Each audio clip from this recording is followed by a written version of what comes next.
Hello everyone and welcome back to our channel Biology Impulse. Today in this session we will talk about chapter number 9 of class 11th, that is biomolecules.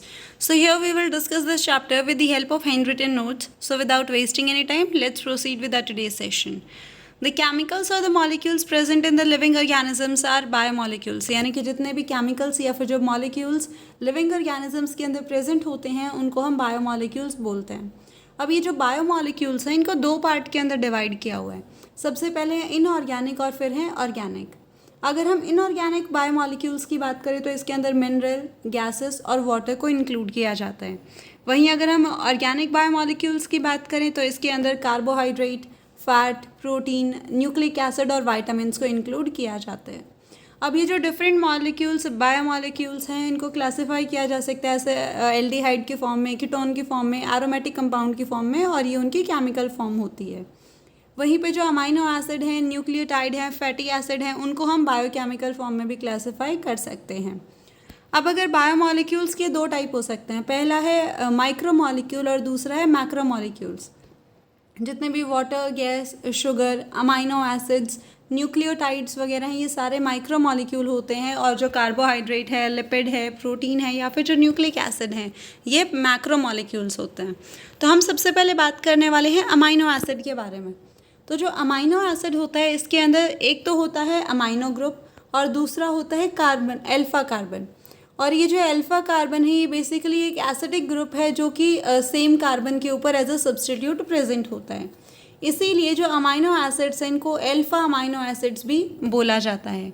अब basically 4 substitute group होते हैं जो कि 4 valency positions को occupy करते हैं. अब ये जो 4 सब्सटीट्यूटेड ग्रुप्स हैं ये कौन से हो सकते हैं? ये हाइड्रोजन भी हो सकता है, कार्बोक्सिल ग्रुप हो सकता है, अमाइनो ग्रुप हो सकते हैं, अमाइनो एसिड्स हो सकते हैं, और एक वेरिएबल ग्रुप भी प्रेजेंट हो सकता है. अब अगर हम इस वेरिएबल ग्रुप की बात करें प्रोटीनेशियस अमाइनो एसिड्स के अंदर, तो ये आर ग्रुप हाइड्रोजन भी हो सकता है, मिथाइल भी हो सकता है और हाइड्रोक्सी मिथाइल भी हो सकता है. एग्जाम्पल है प्रोटीनेशियस अमाइनो एसिड का जिसके अंदर आर ग्रुप पे हाइड्रोजन प्रेजेंट है, उसका एग्जाम्पल है ग्लाइसिन. जहाँ पे मिथाइल प्रेजेंट है उसका एग्जाम्पल है एलेनिन. और जहाँ पे हाइड्रोक्सी मिथाइल प्रेजेंट है उसका एग्जाम्पल है सेरीन. अब कितना नंबर है अमाइनो एसिड का और कार्बोक्सिल ग्रुप का, इसके बेसिस पे भी जो अमाइनो एसिड हैं वो 3 पार्ट में डिवाइडेड हैं. पहला है acidic amino acid, the second one is basic amino acid and the third one is neutral amino acid. जो एसिडिक अमाइनो एसिड्स हैं उनका एग्जाम्पल है glutamic acid, basic amino acid का एग्जाम्पल है लाइसिन और न्यूट्रल का एग्जाम्पल है valine. इनके अलावा कुछ एरोमेटिक अमाइनो एसिड भी हो सकते हैं जिनका एग्जाम्पल है tyrosine, phenyl alanine and tryptophan. अब सॉल्यूशंस के अंदर अलग अलग पीएच प्रेजेंट होते हैं जिसके हिसाब से जो अमाइनो एसिड का जो स्ट्रक्चर है वो भी चेंज होता है. अब ये जो स्ट्रक्चर चेंज हो रहा है ये इसकी वजह से होता है क्योंकि ये जो अमाइनो एसिड हैं ये आयनाइजेबल नेचर के होते हैं. इनके अंदर ये जो NH2 है और जो COOH है इसका आयनाइजेबल नेचर होता है जिसकी वजह से इनका जो स्ट्रक्चर है वो अलग अलग पीएच के अंदर चेंज होता रहता है. अब हम बात करने वाले हैं लिपिड्स के बारे में. तो जो लिपिड्स हैं वो बेसिकली वाटर इनसॉल्यूबल होते हैं जनरली. अब ये कुछ सिंपल फैटी एसिड भी हो सकती हैं. जो भी फैटी एसिड्स होते हैं उनके पास जो कार्बोक्सिल ग्रुप है वो अटैच होता है आर ग्रुप के साथ में. अब ये जो आर ग्रुप है ये कोई भी हो सकता है, ये मिथाइल हो सकता है, इथाइल हो सकता है या फिर CH2 का कोई और हायर नंबर हो सकता है. अगर हम हायर नंबर की बात करें तो ये हो सकता है 1 to 19 के बीच में. यानी सिंपली क्या हुआ, फैटी एसिड्स के अंदर कार्बोक्सिल ग्रुप आर ग्रुप के साथ अटैच है. ये मिथाइल, इथाइल या फिर और CH2 का कोई भी हायर नंबर 1 to 19 के बीच में हो सकता है. अब जो फैटी एसिड्स हैं ये भी और 2 टाइप के हो सकते हैं. पहला सैचुरेटेड फैटी एसिड और दूसरा है अनसैचुरेटेड फैटी एसिड. जो सैचुरेटेड फैटी एसिड होते हैं उनके अंदर डबल बॉन्ड प्रेजेंट नहीं होता है, विदाउट डबल बॉन्ड के ये प्रेजेंट होते हैं.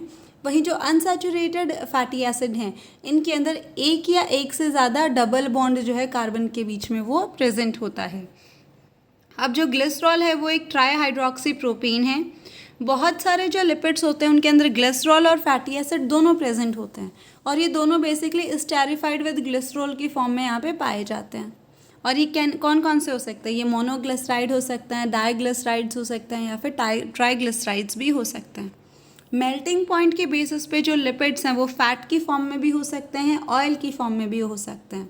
जो फैट होते हैं उनका हाई मेल्टिंग पॉइंट होता है, वहीं जो ऑयल्स हैं उनका लो मेल्टिंग पॉइंट होता है, जिसकी वजह से रूम टेम्परेचर पे भी वो लिक्विड फॉर्म के अंदर एग्जिस्ट करते हैं। इसका एग्जांपल है जिनगेली ऑयल।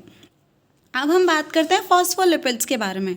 तो वो लिपिड्स जिनके पास फॉस्फोरस और फॉस्फोराइलेटेड ऑर्गेनिक कंपाउंड्स होते हैं, ऐसे लिपिड्स को हम फॉस्फोलिपिड्स बोलते हैं। नाम से ही पता चला है, फॉस्फोरस और फॉस्फोराइलेटेड फॉस्फोलिपिड से ये बिलोंग करते हैं। बेसिकली जो फॉस्फोलिपिड्स हैं वो सेल मेम्ब्रेन के अंदर पाए जाते हैं। आपको याद होगा, हमने जब पिछली वीडियो के अंदर सेल वाले चैप्टर को डिस्कशन किया था, तब हमने पढ़ा था कि जो सेल मेम्ब्रेन होती है ऑर्गेनिजम्स की, वो लिपिड्स और प्रोटीन्स की प्रेजेंट होती है। तो उसके अंदर ये जो लिपिड होते हैं ये फॉस्फोलिपिड्स होते हैं। इसका एग्जाम्पल है लेक्थिन। अब हम बात करते हैं नाइट्रोजनस बेसिस के बारे में। तो 5 तरीके के नाइट्रोजन बेस प्रेजेंट हो सकते हैं। पहला है एडेनिन, दूसरा है ग्वानिन, तीसरा है साइटोसिन, चौथा है यूरेसिल और पांचवा है थाइमीन। अब बेसिकली ये जो एडेनिन, ग्वानिन, साइटोसिन जो हैं, ये तो हर एक न्यूक्लिक एसिड के अंदर पाए जाते हैं। जो यूरासिल है वो सिर्फ और सिर्फ आरएनए में पाया जाता है, और जो थाइमीन है वो सिर्फ और सिर्फ डीएनए के अंदर पाया जाता है। हमने जो बेस पेयर्स के बारे में पढ़ा हुआ, ए, जी, सी और टी, ये बेस पेयर्स जो हैं वो डीएनए के अंदर पाए जाते हैं। वहीं आरएनए के अंदर ए, यू, सी और जी पाए जाते हैं। अब हम बात कर लेते हैं कि जब nitrogen base plus sugar mill जाती हैं, तब हम उसको बोल देते हैं न्यूक्लियोसाइड। अब ये जो न्यूक्लियोसाइड हैं, ये basically adenosine, guanosine, thymidine, uridine या फिर साइटिडिन की फॉर्म में हो सकते हैं। वही है जो नाइट्रोजनस बेस हमने पढ़े थे, उनके साथ आके शुगर जुड़ गया, जिसकी वजह से इनके अंदर थोड़े से चेंजेस आ गए हैं। अब जब न्यूक्लियोसाइड प्लस फॉस्फेट ग्रुप जुड़ जाता है आपस में, तब बनती है न्यूक्लियोटाइड। यानी कि न्यूक्लियोसाइड प्लस फॉस्फेट ग्रुप से मिला के बनेगा न्यूक्लियोटाइड। अब ये जो न्यूक्लियोटाइड हैं वो भी इन्हीं के बेसिस पे 5 तरीके के हो सकते हैं। जो न्यूक्लिक एसिड हैं, जैसे कि डीएनए है, आरएनए है, ये न्यूक्लियोटाइड्स के ही बने हुए होते हैं। और जैसे कि हमें ऑलरेडी पता है कि जो डीएनए है और जो आरएनए है वो as a genetic material function करते हैं अलग अलग लिविंग ऑर्गेनिजम्स के अंदर। अब हम बात करते हैं प्राइमरी और सेकेंडरी मेटाबोलाइट्स के बारे में। जो प्राइमरी मेटाबोलाइट्स हैं, ये ऐसे बायोमॉलिक्यूल्स होते हैं जिनके पास में ऑर्गेनिक कंपाउंड, जैसे कि शुगर है, अमाइनो एसिड है, ये प्रेजेंट होते हैं। ऐसे बायोमॉलिक्यूल्स को हम प्राइमरी मेटाबोलाइट बोलते हैं। वहीं अगर सेकेंडरी मेटाबोलाइट की बात करी जाए, तो जितने भी कंपाउंड्स हैं प्राइमरी मेटाबोलाइट्स को छोड़ के, वो सारे के सारे इंक्लूड किए जाते हैं सेकेंडरी मेटाबोलाइट्स के अंदर। सेकेंडरी मेटाबोलाइट्स का एग्जाम्पल होगा alkaloids, flavonoids, rubber, essential oil, antibiotics, coloured pigment, scent, gum या फिर स्पाइसेस। अब हम बात करते हैं बायोमैक्रोमॉलिक्यूल्स के बारे में। The compounds of the acid soluble pool has the molecular weight ranging between 18 to around 800 Dalton। यानी कि जो एसिड सॉल्युबल पूल के अंदर जितने भी मॉलिक्यूल्स पाए जाते हैं, जितने भी कंपाउंड पाए जाते हैं, उनकी जो वेट है वो अराउंड 18 से लेके 800 डेल्टन के बीच में हो सकती है। वहीं जो एसिड इनसॉल्युबल पूल है, उसके अंदर 4 अलग अलग तरीके के ऑर्गेनिक कंपाउंड्स पाए जाते हैं। वो प्रोटीन हो सकता है, न्यूक्लिक एसिड हो सकता है, पॉलीसेकेराइड्स और लिपिड होते हैं। अब ये जो केमिकल कंपाउंड्स हैं, ये 2 टाइप के होते हैं। एक होता है माइक्रो मॉलिक्यूल, दूसरा होता है मैक्रो मॉलिक्यूल। तो वो मॉलिक्यूल्स जिनका वेट 1000 डेल्टन से कम होता है, उनको हम माइक्रो मॉलिक्यूल बोलते हैं, और वो मॉलिक्यूल जिनका वेट 1000 डेल्टन से ज़्यादा होता है, उसको हम बोल देते हैं मैक्रो मॉलिक्यूल्स। अब ये जो चारों थे एसिड इनसॉल्युबल पूल के कंपाउंड्स, जैसे कि प्रोटीन, न्यूक्लिक एसिड, पॉलीसेकेराइड्स और लिपिड, इन्हीं के बारे में हम डिटेल में पढ़ेंगे। लिपिड्स के बारे में हम ऑलरेडी पढ़ चुके हैं, न्यूक्लिक एसिड के बारे में भी हम पढ़ चुके हैं, और अब हम आगे बात करने वाले हैं प्रोटीन्स और पॉलीसेकेराइड्स के बारे में। तो सबसे पहले है कि जो प्रोटीन्स होते हैं ये पॉलीपेप्टाइड्स होते हैं। ये एक लीनियर चेन होती है अमाइनो एसिड की, जो कि पेप्टाइड बॉन्ड की मदद से लिंक्ड होती है। यानी कि प्रोटीन्स के बीच में क्या है, अमाइनो एसिड की एक चेन है, और ये जो अमाइनो एसिड है ये एक दूसरे से पेप्टाइड बॉन्ड की मदद से अटैच हैं। ये जो हर एक प्रोटीन होता है ये अमाइनो एसिड का पॉलीमर है। अब यहाँ पे 2 ग्रुप होते हैं अमाइनो एसिड के, एक होता है असेंशियल अमाइनो एसिड और दूसरे होते हैं non essential amino acid. Essential amino acids वो होते हैं जिनको जो ऑर्गेनिजम्स है वो अपने खाने के साथ में अपनी बॉडी के अंदर इंटेक करते हैं। यानी कि हमारी जो बॉडी है वो इन अमाइनो एसिड्स को प्रोड्यूस नहीं कर सकती है, तो हमें इनको बाहर से लेने की ज़रूरत पड़ती है। इसीलिए हम इनको असेंशियल अमाइनो एसिड्स बोल लेते हैं। और जो नॉन असेंशियल अमाइनो एसिड्स हैं, ये ऐसे अमाइनो एसिड्स होते हैं जिनको हमारी जो बॉडी है वो खुद ही प्रिपेयर कर लेती है, हमें उनको बाहर से लेने की ज़रूरत नहीं पड़ती, इसीलिए हम उसको नॉन असेंशियल अमाइनो एसिड्स बोलते हैं। जो सबसे ज़्यादा अबंडेंट प्रोटीन है एनिमल वर्ल्ड के अंदर, वो है कोलेजन। यहाँ से बहुत बार क्वेश्चन पूछ लिया जाता है कि which of the following protein is the most abundant in animal world. The correct answer will be collagen. और जो सबसे ज़्यादा अबंडेंट प्रोटीन है पूरे होल बायोस्फीयर के अंदर, उसका एग्जाम्पल है Rubisco, that is ribulose bis phosphate carboxylase oxygenase. तो ये जो रुबिस्को है ये सबसे ज़्यादा अबंडेंट प्रोटीन है होल बायोस्फीयर के अंदर, और जो कोलेजन है ये अबंडेंट प्रोटीन है एनिमल वर्ल्ड के अंदर। अब हम बात करते हैं पॉलीसेकेराइड्स के बारे में। These are the long chain of sugar containing the different monosaccharides as a building block. यानी कि ये शुगर्स की एक लॉन्ग चेन होती है जिनके पास जो मोनोसेकेराइड्स हैं ये प्रेजेंट होता है। यानी कि बहुत सारे मोनोसेकेराइड्स जो हैं वो आपस में जुड़े हुए होते हैं और उसी की मदद से जो पॉलीसेकेराइड्स हैं उनकी फॉर्मेशन होती है। ये जो कार्बोहाइड्रेट्स यानी कि जो पॉलीसेकेराइड्स होते हैं ये दो तरीके के हो सकते हैं। पहला है होमोपॉलीसेकेराइड और दूसरा है हेट्रोपॉलीसेकेराइड्स। अगर होमोपॉलीसेकेराइड्स की एग्जाम्पल की बात करी जाए तो इसका एग्जाम्पल होगा स्टार्च, ग्लाइकोजन और सेल्यूलोज। वहीं अगर हेट्रोपॉलीसेकेराइड्स की बात करी जाए तो इसका एग्जाम्पल होगा काइटिन, सुक्रोज एंड लैक्टोज। अब हम बात करते हैं सबसे पहले स्टार्च के बारे में कि जो स्टार्च है वो प्लांट्स में प्रेजेंट होता है as the storehouse of energy. यानी कि प्लांट के अंदर जो फोटोसिंथेसिस होता है तो ग्लूकोज की फॉर्मेशन होती है। अब जितना ग्लूकोज प्लांट को रिक्वायरमेंट होता है उतना तो यूज़ हो जाता है, लेकिन जो एक्स्ट्रा है वो स्टार्च की फॉर्म में स्टोर हो जाता है। और इसके साथ साथ ये जो स्टार्च है ये सेकेंडरी स्ट्रक्चर का जो हेलिकल है उसकी भी फॉर्मेशन करता है। ये I2 मॉलिक्यूल्स को अपने हेलिकल स्ट्रक्चर के अंदर होल्ड करके रख सकता है।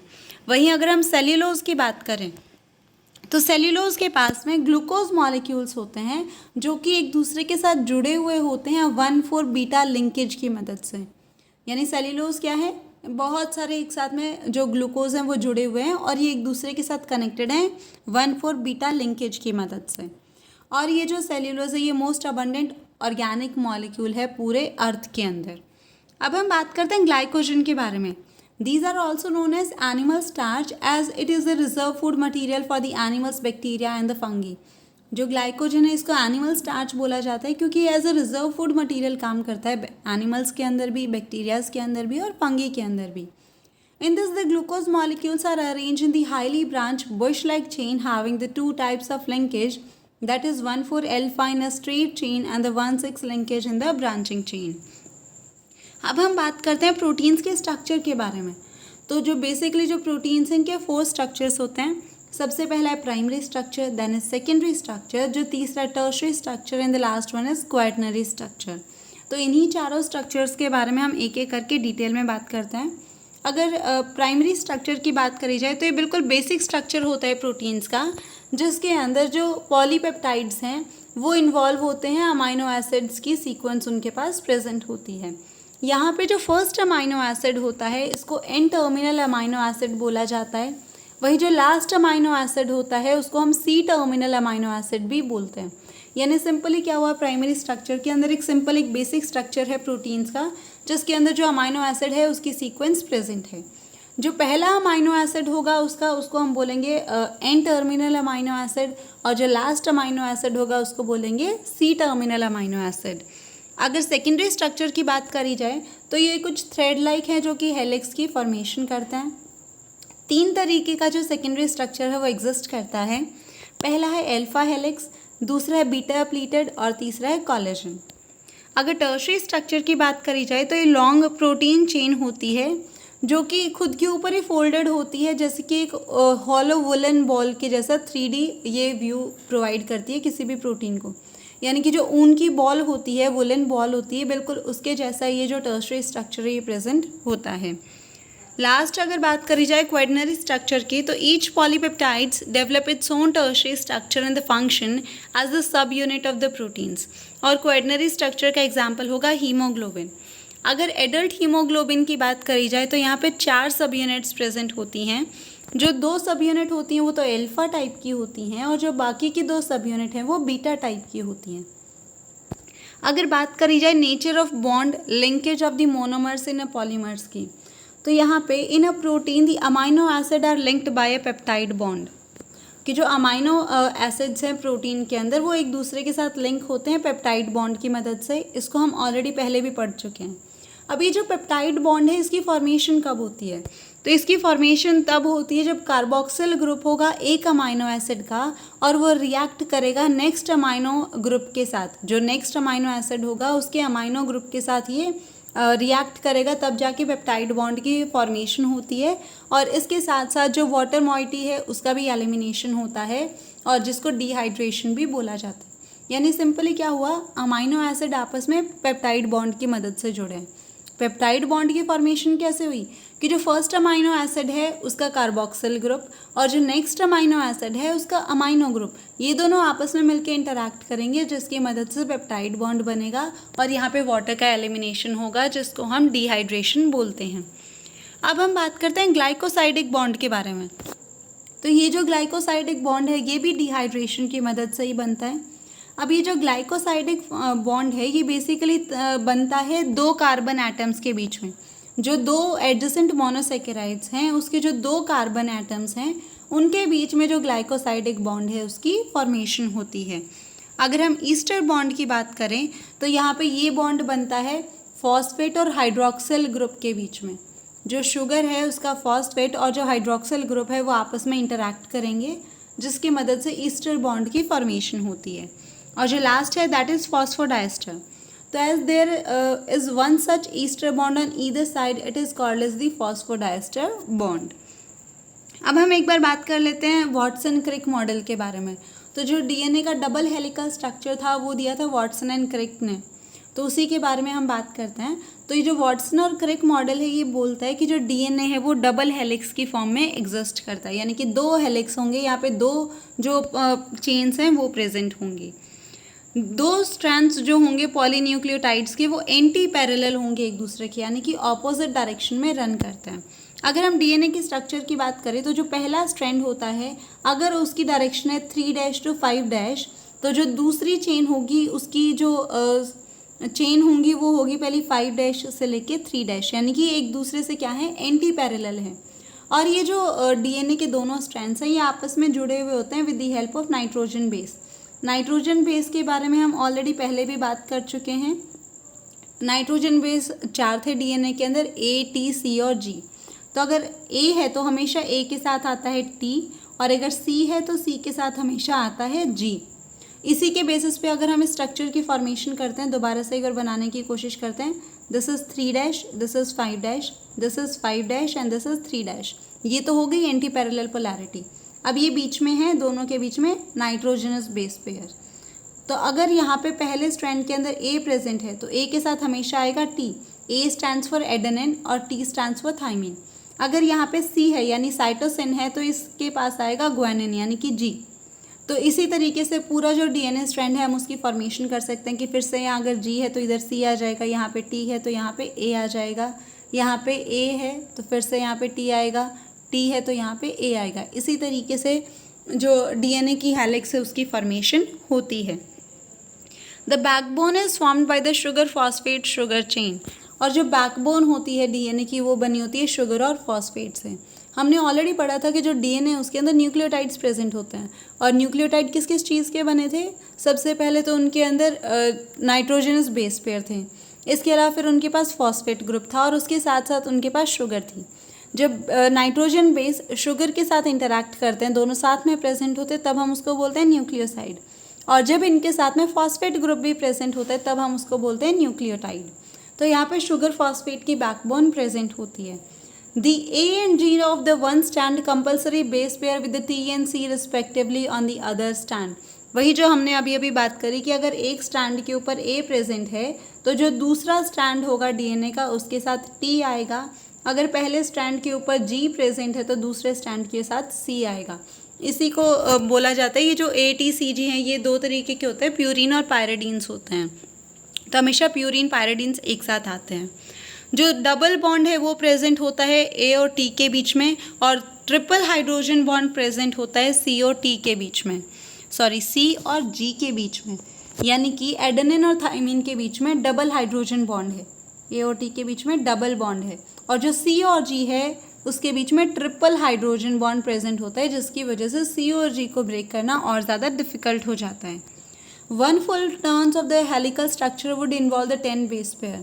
और जो डीएनए की एक हेलिक्स है, यानी जो एक टर्न लेता है जो डीएनए, उसके अंदर 10 बेस पेयर जो है वो प्रेजेंट होते हैं। जो पिच होती है इसकी वो होती है 34 एंगस्ट्रॉम। जो दो बेस पेयर के बीच का डिफरेंस होता है वो होता है 3.4 एंगस्ट्रॉम। ईजिली हम इसको कैलकुलेट कर सकते हैं कि अगर एक हेलिक्स के अंदर 10 बेस पेयर हैं और टोटल लेंथ 34 है, तो दो बेस पेयर के बीच का डिफरेंस कितना होगा? 3.4 एंगस्ट्रॉम। जो ऐसा डीएनए, ये जितने भी हमने अभी फीचर्स की बात करी, इस तरीके के डीएनए को बोला जाता है B DNA. So that's all for today. If you have liked our video, then please do not forget to like, share and subscribe our channel. Also, you can tell us your views in our comment section as well. Thank you so much.